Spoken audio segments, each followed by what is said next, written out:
Our gospel text of today is taken from the Gospel of Matthew chapter 18, verses 21 through 35, and is part of Matthew's community discourse. In these verses, Jesus tells a parable and invites us to reflect on it and to act as we think is right.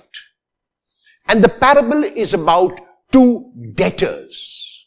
There is one who owes his king 10,000 talents.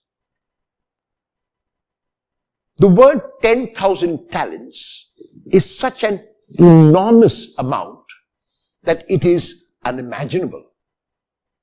To give us an idea of how much 10,000 talents would be, the gross income of Herod the Great, who was the Herod at the time of the birth of Jesus, from all his territories in and around Galilee, was 900 talents a year. The gross annual income of Herod the Great was 900 talents a year. This means that for Herod the Great, it would take 11 years and more to earn a gross amount of 10,000 talents. And there is a debtor who owes his king this amount. And the debtor comes and kneels before the king and pleads with him, promising the king that he will pay back, which is impossible. The king realizes this, and simply, not because of the merit of the debtor, but because of the graciousness of the king forgives him this enormous debt. And the man is grateful, but his gratitude is superficial. His gratitude is verbal. His gratitude is not translated into action. And this is seen because immediately after he leaves the presence of the king, having received the king's forgiveness, he cannot forgive.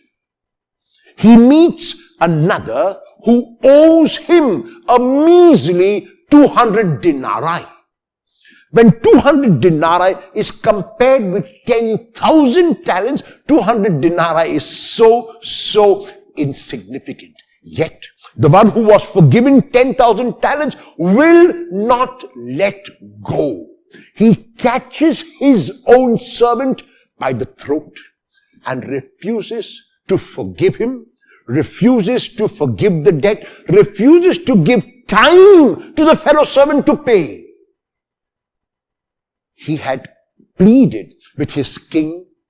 The fellow servant pleads with him. The king forgave him, but he cannot translate that forgiveness into action. And he puts his fellow servant who owes him 200 denarii into prison. Other servants who are around see this, notice this, and they make a report to the king. The king then calls the one who owed him 10,000 talents and tells him to his face that if he really had accepted the king's forgiveness, if he really had shown that he was forgiven, he ought to have done it by forgiving. And that is why his forgiveness is now taken back. The forgiveness which the king gave him is taken back simply because he was unable to forgive another. It is so very easy for us to want to be forgiven by others when we say that we are sorry. However, a true apology is shown in action. And this action is first, we avoid repeating the reason why we have hurt the person and have to ask for forgiveness. We make sure that we do some repatriation. We make sure we do some restitution as much as we can. But what is more important is that we must be able to forgive those who come to us for forgiveness. Is there unforgiveness in your heart today? Will you dare to let it go so that the Lord might forgive you and you might be aware of that forgiveness?